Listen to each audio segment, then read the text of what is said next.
తను బతికే ఉన్నాడని. మా పెద్దాయనకు వాళ్ళ గురించి అసలేం గుర్తులేదు.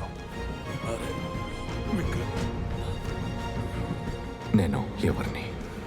నేను పెద్దయిన తర్వాత మీరెవరో నేను కనిపెడతాను. నేను తనకిచ్చిన మాటను నిలబెట్టుకున్నాను.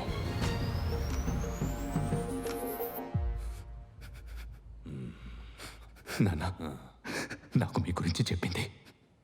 మీరు చనిపోయి నేను అసలు నమ్మలేకపోతున్నాను. మీరు నా ఎదురుకుంటా. నాన్న, నేను చేస్తున్న ఈ పోరాటాలు, ప్రయత్నాలు మీకోసమే. వాళ్ళు మిమ్మల్ని దేశద్రోహి అన్నారు, కానీ ఈరోజు దేశమంతా మిమ్మల్ని హీరో అంటోంది. My dad is a hero.